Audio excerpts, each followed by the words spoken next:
Shalom and welcome to the Middle East Report. In this programme today we'll be remembering the Armenian Genocide that took place over 100 years ago, and we'll also be discussing how the Armenian people today are on the prospect of facing another genocide.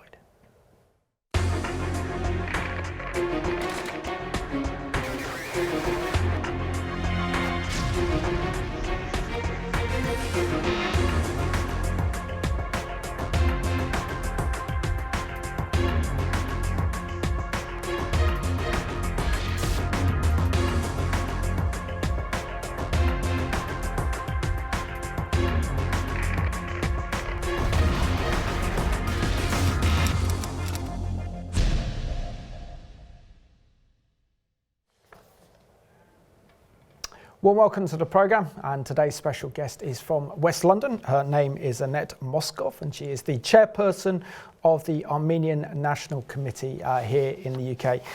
Annette, it's an absolute pleasure to have you on the Middle East Report, and you are representing the Armenian people, and you're a very special people and a very, very special nation. So I am very privileged to have you on the programme as we discuss not only the genocide that took place over 108 years ago, but also the prospect that modern day Armenia and the Armenian people face threats of a new genocide. Can you just share with us your remarkable story of your family? And prior to this program, you told me that your grandmother was the only survivor out of 100 from the Armenian genocide, in which the Ottoman Turks murdered nearly 2 million Christians during the First World War. Yes, thank you, Simon, for the invitation.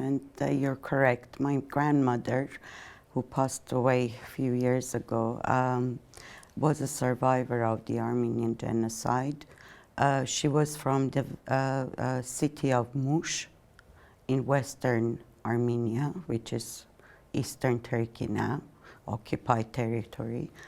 And she was from a family of 100, a big family who lived together, and only she survived. She was in her early teens, and she just joined the marches, and other survivors went on foot for many, many days, and eventually arrived in what is Armenia today. She married my grandfather, who was a freedom fighter. And when Armenia became Sovietized after the liberation, they were forced, because they were nationalists, believed in national ideals. They were forced to flee Soviet Armenia and ended up in Iran, in northern Iran. And my grandfather was a very well-respected person, and he helped all the immigrants who came from then Soviet Armenia. And he was actually, there was an assassination attempt on his life by communists in Tabriz, which is in northern Iran. And my mother then, who was about 14, 15 years old, she was with him, and they shot him at the back. My mother experienced that, and it just left such a bad memory of him, you know, this situation. My grandmother taught me about the Armenian Genocide every time I spent time with her. She would tell me about what happened to her, how she survived, what she experienced and witnessed. She saw women throwing themselves from hills because they didn't want to be subjected to atrocities and rape by Ottoman soldiers. She saw how Ottoman soldiers would bet on a pregnant Armenian woman and slashed open her stomach to see whether it's a girl or a boy. So the inhumanity that she experienced was unbelievable. And it just left such a huge mark in my life, in my formative life, that I decided that I have no other choice but to be an advocate of that, those souls, 1.5 million Armenians who perished, so that a recognition and justice is brought to their memory, which unfortunately to this day Turkey carries on denial, although many, many countries have recognized the Armenian genocide. My country, which is UK now, has not recognized the Armenian genocide, and it's very, very upsetting for the Armenian community here. And we try our best to advocate for that. I can imagine it, and it is shameful on behalf of the British government, Yeah. no doubt about that. But can we share your journey? What was like for you growing up in Iran and growing up in the Armenian community in Iran? Thank you, Simon. Well, Armenians were very respected in Iran. We had many freedoms. We still have representatives in the parliament. And as minorities. We have schools, churches, political activity is more controlled now rather than before, but overall Iranians, Persians hold a very high esteem and respect to the Armenians. And that's the reason Armenia always considers Iran as an ally country. Annette, just share with us how you and your family fled Iran in '78, just 1 year before the Islamic Revolution, and the reasons why your family decided to leave the country and find refuge in this nation. My mother was worried because of the recent Islamic movement. She was worried that to bring up my father passed away a year before the revolution. So my mom was worried that it might be difficult to bring up a daughter in an Islamic country. So that was the main reason. And also my father, before he passed away, he bought a business, a hotel in London. And his aim was anyway to move. So my mom did that move on her own. She made sure that all her children moved together. So my brothers, sisters, and myself, I'm the youngest in the family. We decided to come. And also at that time, the schools were shut because of the curfew. So my mom was worried that I was the only school child, in the family, so that I would be, because of the school being shut, I would be deprived of education. So UK, we already, came to UK many times. And it was well known for the education system, and that's the reason we moved to London. Excellent. And can you just share with us your role with the Armenian National Committee and the kind of main objectives and the remit of your organisation that essentially represents the Armenian diaspora in the United Kingdom? So, well, I took up this role about 3 years ago. And I am the chairperson of the Armenian National Committee UK. The Armenian National Committee is a big organization spread around the world. We have, it's the biggest lobbying organization, Armenian lobbying organization. It's a grassroots advocacy movement.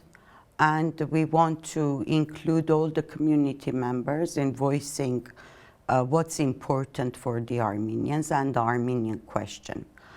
And what is important to us is genocide recognition in wherever we live, the self-determination rights of Artsakh, better ties between the countries we live in Armenia, and also the total belief is that we believe in the united, free and independent Armenia.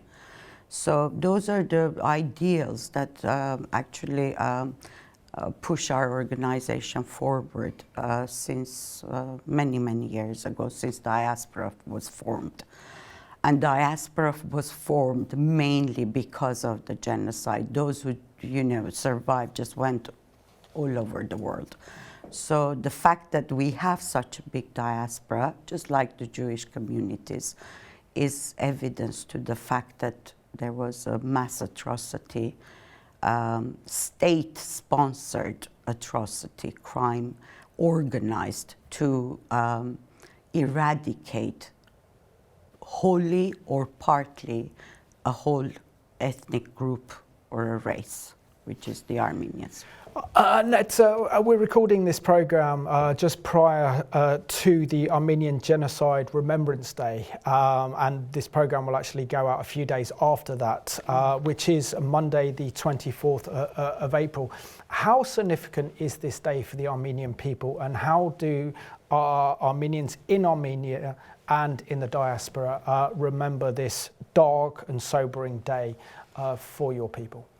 Yeah, the main message that we want to portray in this remembrance, not just commemoration and remembrance, but this is a political belief that we have demands in terms of genocide recognition and reparation, that there needs to be justice, and that Turkey needs to be accountable for what he did, even if it was 108 years ago.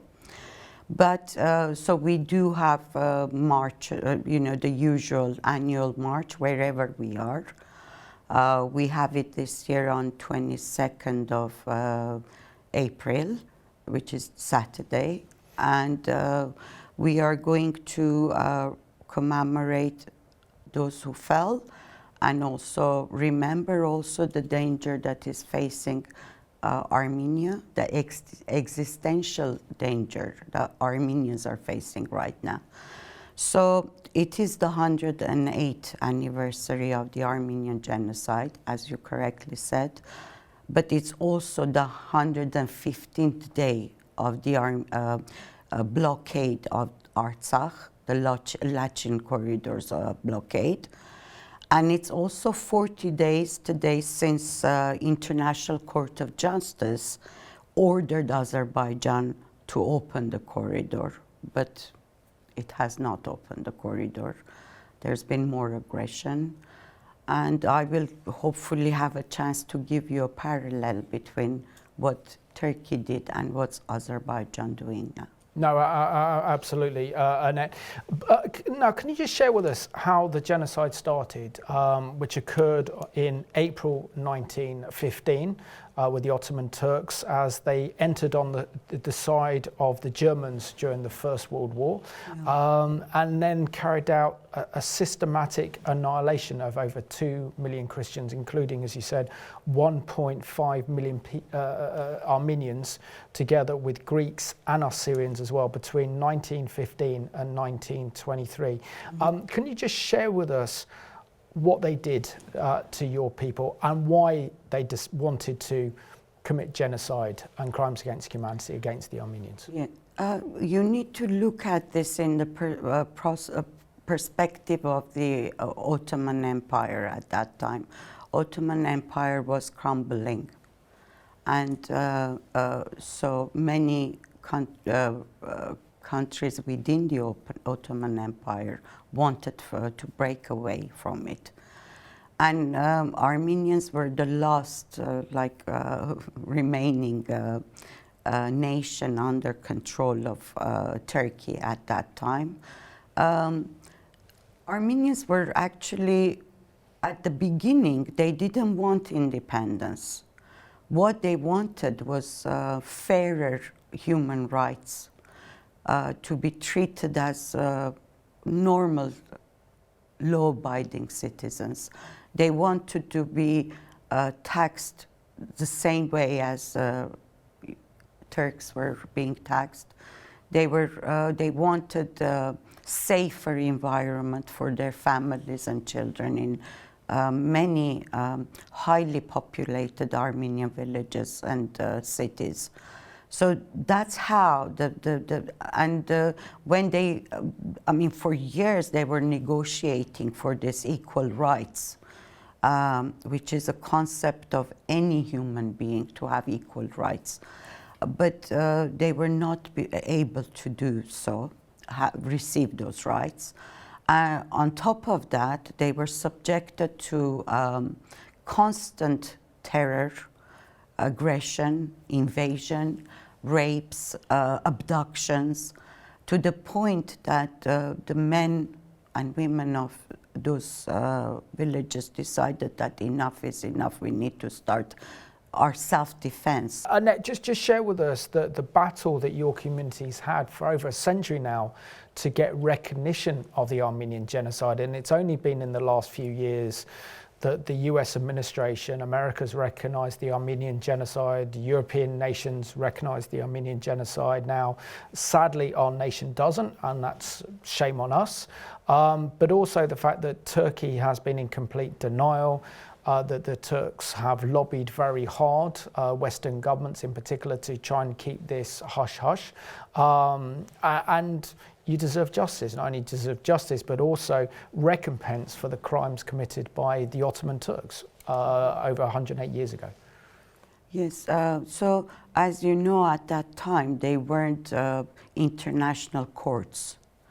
But UK at the time wanted justice for the Armenian people. The parliamentarians wanted justice.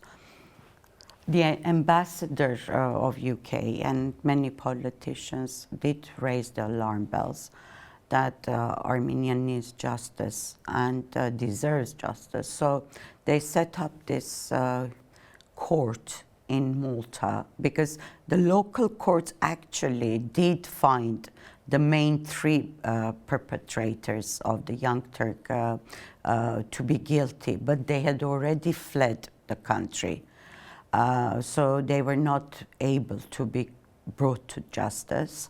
But the rest of the officers and the military personnel who did carry on this atrocious crimes were brought to Malta for a trial. But unfortunately, it didn't end didn't come to fruition, because the Ottoman Empire had a change of government, and UK and the West wanted to gain the support of Turkey so that it doesn't join the Soviet bloc. So it was a geopolitical, we were once again given terrible cards. We were dealt terrible cards because of the situation, geopolitical situation, and other interests. So that's why there was no justice. So for years, the diaspora Armenians who were survivors themselves, first they had to settle down, find a means to live and care for their families and loved ones, whoever survived. And from then on, once they established themselves, they started remembering the Armenian genocide as a date. And they started, demanding justice, demanding their lands back, because they all left so much, wealth behind, assets, bank accounts, land, homes, businesses. The Armenians were very, very, important businessmen during the Ottoman Empire. And so all of those were lost, and they started lobbying, advocating their local governments for recognition and reparation. So this has been a very, very long journey for the Armenians. And it has ended well in some countries with the recognition. Many international, from the international community, Western world, almost all of them have recognized the Armenian genocide. Canada, US was the last one. Canada, most of the European countries, the EU. And it's quite shameful, actually, for UK to be the odd one out, because if it wants to be the part of the civilized world who advocates for human rights and justice, as they do, really, and that's very much part of their foreign policy, global Britain and so forth, that should be in their top of the agenda. And also the top of the agenda needs to be to act appropriately to stop another genocide of Armenians, that all the alarm bells are being rang currently by international organizations, that what Azerbaijan is doing now to Artsakh and Armenians. We'll talk about that shortly, but let's have a look now at the historic moment that US President Joe Biden recognized the Armenian genocide in April of 2021. For years, the White House recognized Armenian Remembrance Day while avoiding the term genocide, mainly to steer clear of potentially alienating Turkey, a NATO ally. But the White House statement said, each year on this day, we remember the lives of all those who died in the Ottoman-era Armenian genocide and recommit ourselves to preventing such an atrocity from ever again occurring. American Armenians hailed the decision they see as long overdue. We worked very hard to see America recognize the Armenian genocide, and so this is a new beginning for us. I feel it's a new beginning for my children. On Twitter, Turkey's foreign minister condemned the declaration, writing, "Words cannot change or rewrite history," and Turkey entirely rejects it. Beginning in April 1915, Ottoman authorities deported, massacred, or marched to death 1.5 million Armenians in the first mass extermination of the 20th century. Turkey doesn't deny the deaths from that era, yet refuses to call it genocide. The government maintains the death toll is inflated, and it all resulted from civil unrest. Here in Jerusalem's Old City, the Armenian Quarter reminds us of this community's rich Christian heritage. Still, constant reminders like this poster signify the scars and memories the genocide left on Armenians here in Jerusalem and around the world. During a ceremony in Armenia, Armenia's Prime Minister called Biden's statement a powerful step on the way to acknowledging the truth. The White House announcement will likely cast a chilling impact on U.S.-Turkish relations. Its foreign ministry said it would open a deep wound that undermines mutual trust and friendship, and Turkey summoned the U.S. ambassador to protest President Biden's decision. For now, though, Armenians worldwide feel an historic injustice is being righted.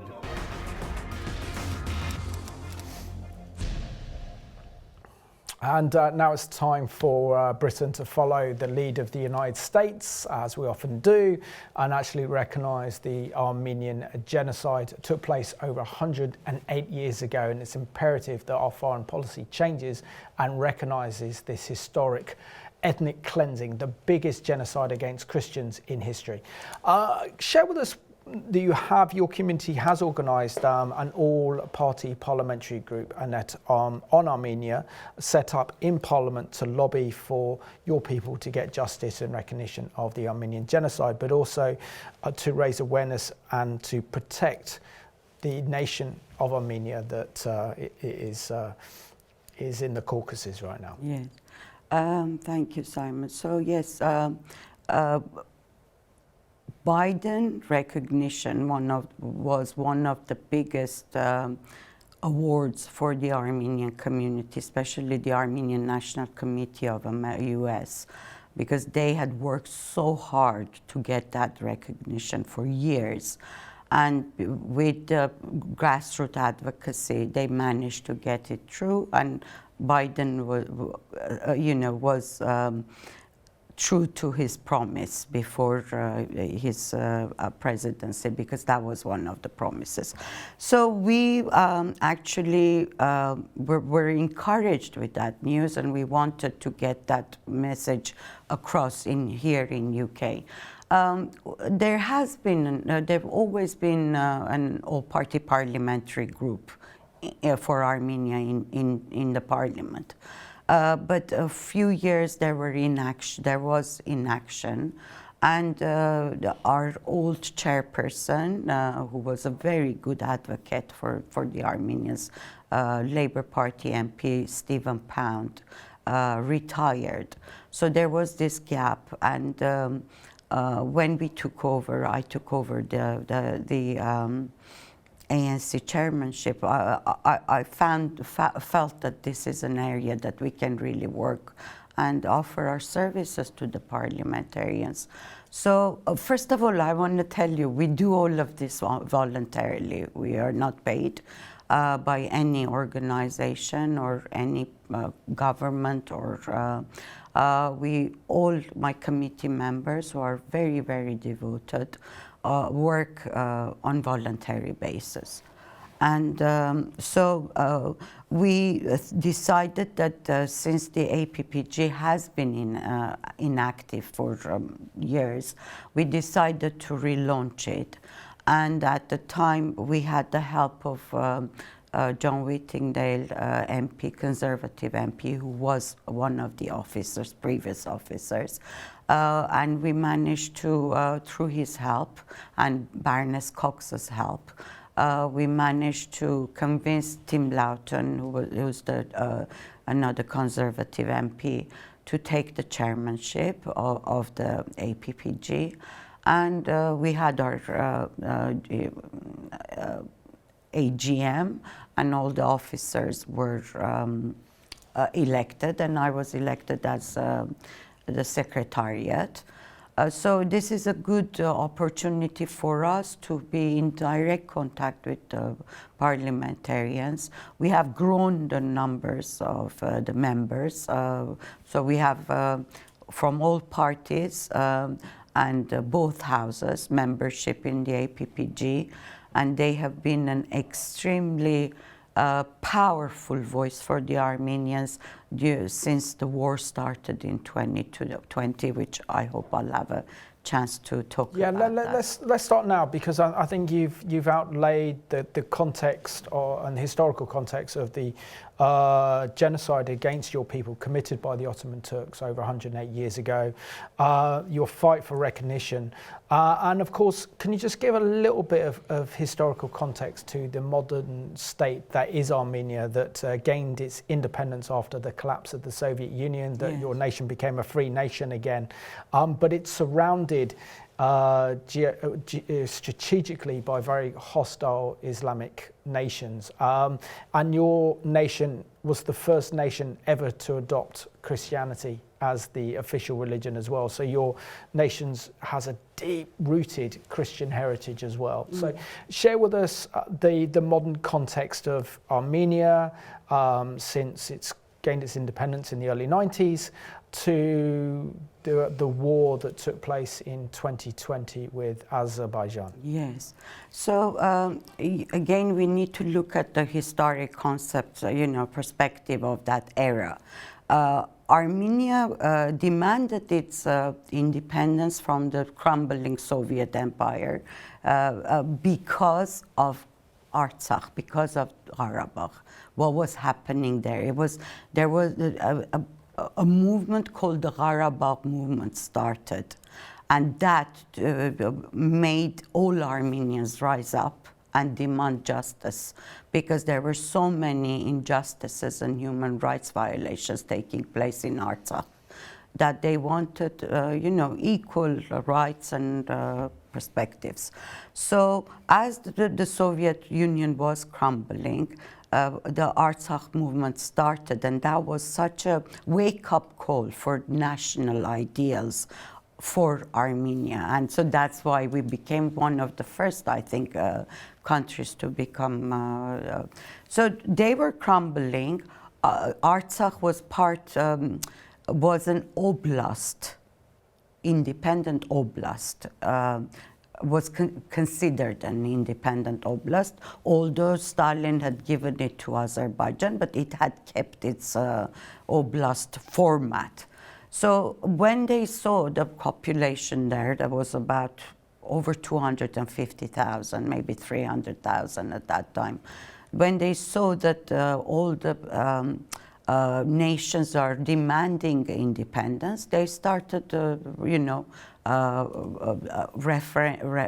they took a referendum for them also to have freedom to decide whether they want to be independent or join Armenian state, which is next door.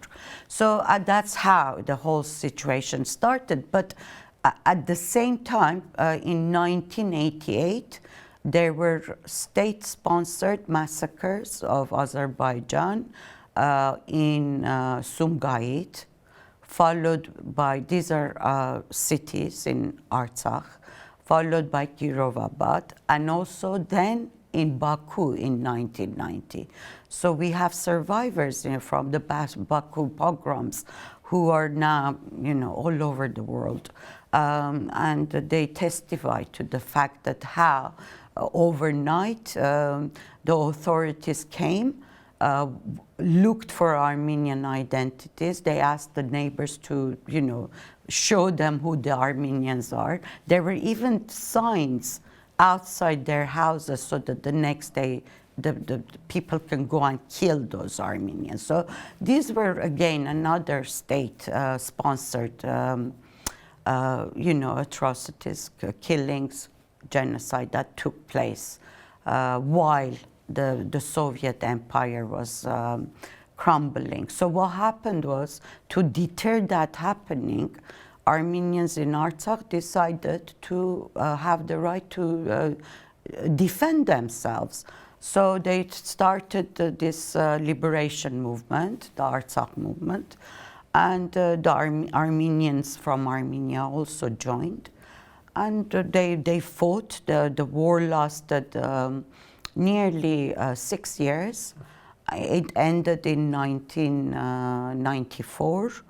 And as a result, we gained a lot more territories because it was a successful war for Armenians, mainly because we wanted to have a buffer zone around Artsakh and around the corridor, which is now Lachin corridor, that connects, which is the lifeline of Artsakh, that connects Armenia to Artsakh. So those were the reasons. And so the ceasefire happened, and so the Minsk group, OSCE Minsk group stepped in, and they were negotiating for over 27 years for peace agreement and for a final solution and resolution for the Armenians in Artsakh. Meantime, Armenians in Artsakh were a democratic, nearly country, state. They had elections, normal elections. They had representations from women representation in parliament. They had their economy, businesses, trade, and there was a lot of help going from diaspora in state building, city building, villages in Armenia and in Artsakh. So this is what was happening until 2016, when the 4-day war broke. Although we had years of peace in the region, there were few, ceasefire violations, but it wasn't a full-fledged war until 2016. There was a 4-day war. It stopped with the OSCE mediation. And then while the world was distracted, there were huge economic impacts because of the COVID pandemic. Azerbaijan decided to take violence instead of peace negotiations through the OSCE Minsk group. which at that time the chairmen had 3 co-chairs, France, US, and Russia, ignored their calls and decided to launch a massive offensive against Armenians of Artsakh. And because we were not really helped by our ally Russia and any other country actually, and Azerbaijan was massively assisted by Turkey and Israel, providing them with drones, military intelligence, training. Azerbaijan and Turkey had constant military trainings and exercises. So the war was not in our favor. That's not to be thought that Armenians didn't fight well. They really fought very hard. We lost nearly 5,000 Armenian young, so nearly a generation of young Armenians were killed. So we have we will have massive demographic problems in the future because of that. But the war still hasn't ended, although there was a capitulation agreement, a ceasefire agreement on November 9 of 2020. The war has not ended. Despite all the agreement and points in the agreement, Azerbaijan has gone on to make many violations, ceasefire violations, attacks, killings, and it's actually made incursions into internationally recognized sovereign territory of Armenia by 150 kilometers squared.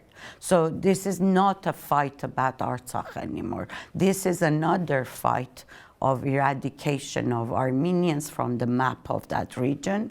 And as the Turks always say, they say 1 nation, 2 states.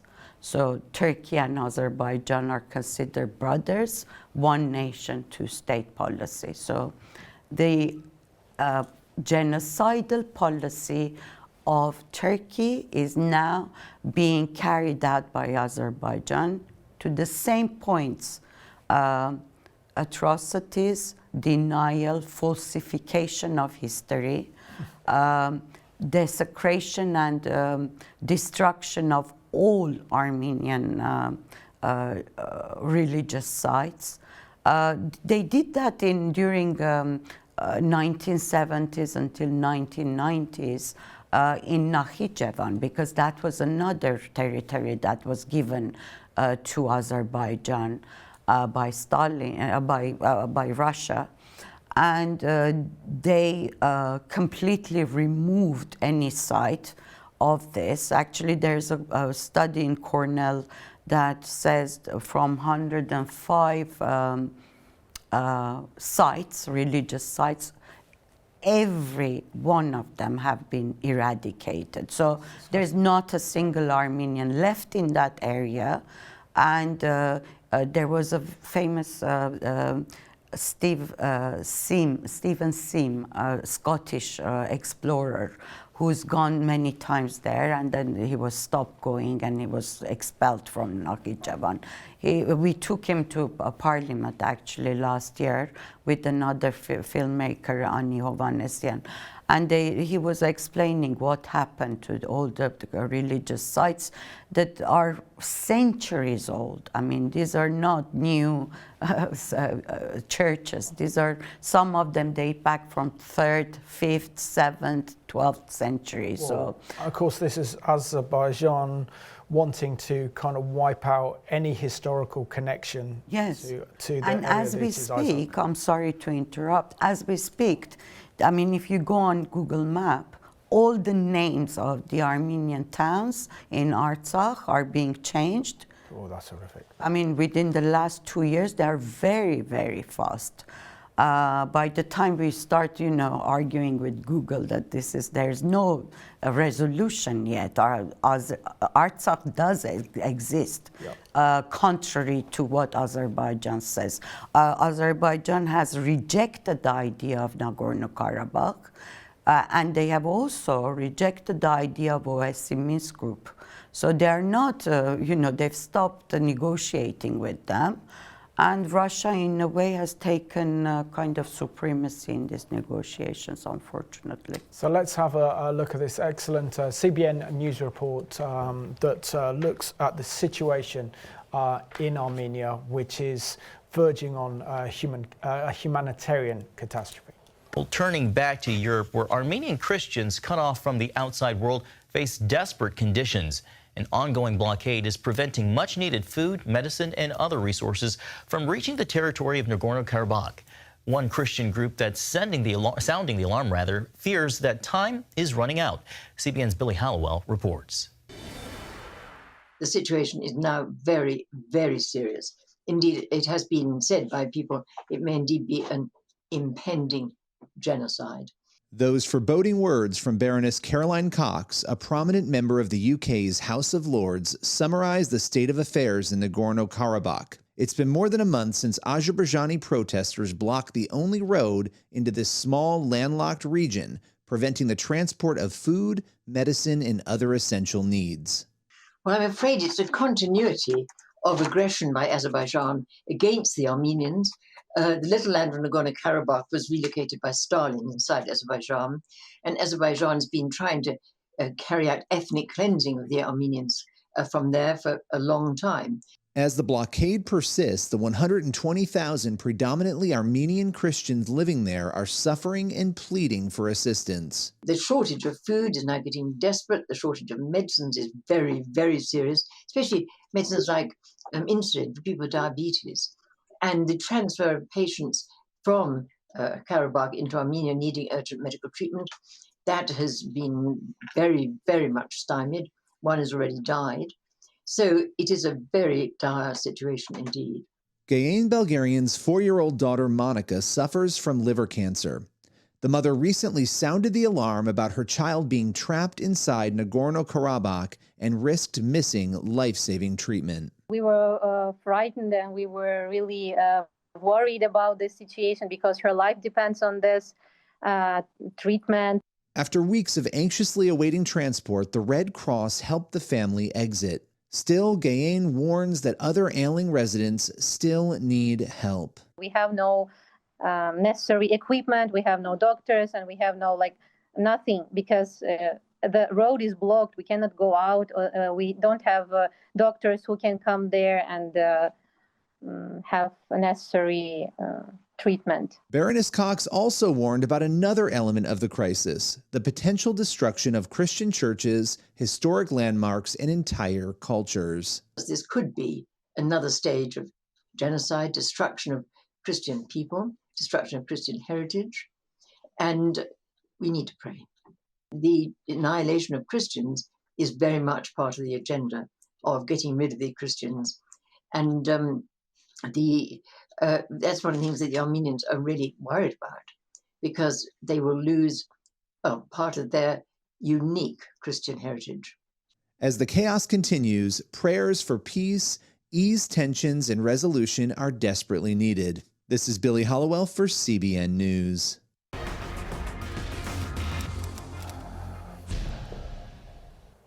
And we have to remember that the nation of Armenia, very much like Israel, is surrounded by hostile enemy nations around them. They're the only Christian nation in that region of the Caucasus, and therefore it's an imperative as Christians that we give our support to Armenia and the Armenian people, because they're in a dangerous situation. Unpack for us, Annette, the humanitarian crisis there is currently going on in Armenia, particularly as this very important land corridor between the mainland of Armenia and Artsakh is being cut off by Azerbaijan. Yes. So according to the November 9 ceasefire agreement, a land corridor had to be given to Armenians so that there is a connection between Armenia and Artsakh, and that was through the Lachin corridor. Azerbaijan has forbid Armenians to use the airport in Stepanakert. So there's no other way to communicate or bring in food, supplies, medical supplies to Artsakh except that road. So this so-called environmentalist that suddenly appeared 118 days ago in Lachin corridor, state-sponsored, because they were brought and they were taken shifts. And I mean, I just want to make it clear, Azerbaijan is a dictatorship, that any political, environmental issues are hushed up. And there's a massive amount of prisoners, political prisoners, environmental prisoners, journalists in Azerbaijan, just like Turkey, actually, to the more so actually in Azerbaijan. Anyone who's been to Artsakh is not allowed in Azerbaijan. They're imprisoned.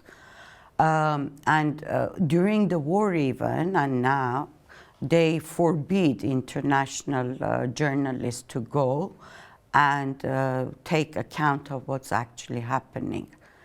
So everything that is happening, they're controlling. So the state is controlling the media and what is being put out there. So it's our, responsibility as Armenians to tell the truth.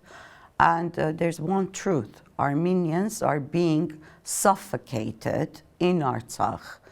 And I'm telling you this literally because their energy is being cut, gas supply, electricity supply, food, medication, essentials for young children like formula, milk formula, medicine for diabetics, cancer. And don't forget, Artsakh is a small country, so for anything specialized and important that needed medical attention, they either went to Armenia or to abroad. So all of those people are now trapped. And as Aliyev said, these are the conditions. You either like it or you don't like it. You're free to leave. Free to leave, what does that mean? Openly accepting that he is going through an ethnic cleansing policy. And this is the situation. They are showing videos of trucks going through. Those are trucks of the peacekeepers, or Russian peacekeepers. The only other vehicles that are allowed are the International Red Cross cars, and the rest are, people. So many people are separated because don't forget, some people have relatives in Armenia or in Artsakh. So if they had gone to visit a relative or a friend for a day, they were not able to return. Yeah. And their families, children were left unattended. And we're coming to the end of the programme, so there's two very important points I want to make before we close the programme. This is all happening because Turkey is giving Azerbaijan its support. So share with us how Turkey, together with Azerbaijan, are on the verge of committing another genocide against your people again, and why the international community need to wake up to this reality. Yes. Because clearly no lessons have been learned from the genocide that was committed by the Ottoman Turks over 108 years ago. So recognition is the first step of prevention. If the world, UK, has not recognized the Turkish genocide of the Armenian people, they cannot what will they do? Be witness to another genocide taking place in Artsakh? As I said, one nation, two states, they carry on the same policies. During the war, Turkey helped with military intelligence, military training, drones, military supplies, to the point that some of their technicians were actually based in Azerbaijan to help them work those military, the UAVs and drones. On top of that, they brought over 2,000 Syrian jihadist mercenaries, ISIS members, to fight the war against the Armenians. That in itself is another war crime, which is not allowed. So we were fighting also, these terrorists, basically. So they carried on this friendship because they were so happy. They carried on saying in May of 2020, Erdogan in Azerbaijan said, Armenians are the leftovers on our swords, and we need to finish what we started. So that means they want to get rid of even the trace of the blood left on their swords. That's horrific. But I want to leave this this program with a very positive story, and this is in particular how Armenia is playing a major role in helping Iranian women, in particular, free the persecution in Iran, and how they're discovering the gospel in Armenia. A groundbreaking cultural shift is underway across Iran.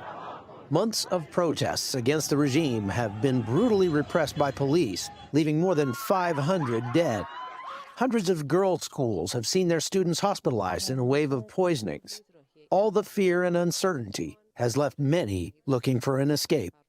Thousands are now fleeing north to one of the only free and democratic countries in the region, Armenia. There are a lot of global geopolitical conflicts that are represented in this remote border crossing you see in Iran right behind me. You have Russia, which does a lot of trade with Iran. A lot of the weapons that end up in Ukraine may come through this area. And you also have Azerbaijan, which wants this corridor in order to reach Turkey and the West. And right in the middle of it all, you have this tiny country of Armenia, which is functioning as a safe spot for Christians and other Iranians who are fleeing persecution inside their country. And then right here you see this river. It's called the Araks River. And the Araks River is basically the border between Armenia and Iran. And if you go a little farther to the west, it's the border also from Turkey and Armenia. And this is the only border crossing between Iran and Armenia, That's right? correct. This is the only border crossing that Iranians coming in, they can come into Armenia only at this spot. So it's illegal in Iran to proselytize. So as a Christian, you're not able to go to Iran legally to share the Christian faith. And you're not even allowed to have a Persian Bible. It's illegal to have the Bible in the Persian language. So what we've found is that the Persians come to Christian Armenia, and they're coming to look for what Christianity is. Find a church, find a Bible, ask questions, and because this is the only border crossing and that they're able to, we find that thousands pass every single day. And how receptive are they to the gospel? Those that are coming from Iran are so excited to meet a Christian and to listen. And in fact, we have seen many, hundreds have come to faith in Jesus Christ. It's just that they need to hear. They need to have someone that is a preacher, an evangelist, to teach them and show them that. And they're so eager to read a Bible as well, as they're not allowed to have those in Iran. But the journey can be full of risk. This bus full of Iranians caught fire while ascending the treacherous mountain road en route to Armenia's capital, Yerevan. Fortunately, there were no injuries. Even still, greater concern to those coming here is that even after leaving Iran, their family and friends back home may be in danger. I myself, was beaten 4 years ago in Shiraz University because of hijab, because I took off my scarf. In Iran, women are, suffering a lot because there are a lot of rapes, a lot of harassment, and it is normal. It has been normal. No one understands that it is harassment. It is rape. No one understands it. They say it's normal. You're a woman, so you must obey. As conflict in Iran persists, Jacob and his team are bracing for an increased number of refugees seeking shelter here. And while Armenia faces its own ongoing problems with Azerbaijan, more Russians and Ukrainians are arriving in the country, fleeing that ongoing conflict. And no matter where they hail from, Jacob and his team welcome all with open arms. Pray that the Lord would send his lost sheep from Iran to Armenia so that they would find him, the good shepherd of the sheep, and that he would send these people to our church and to churches like us that are doing these outreaches. From Iran's border with Armenia, I'm Chuck Holton for CBN News.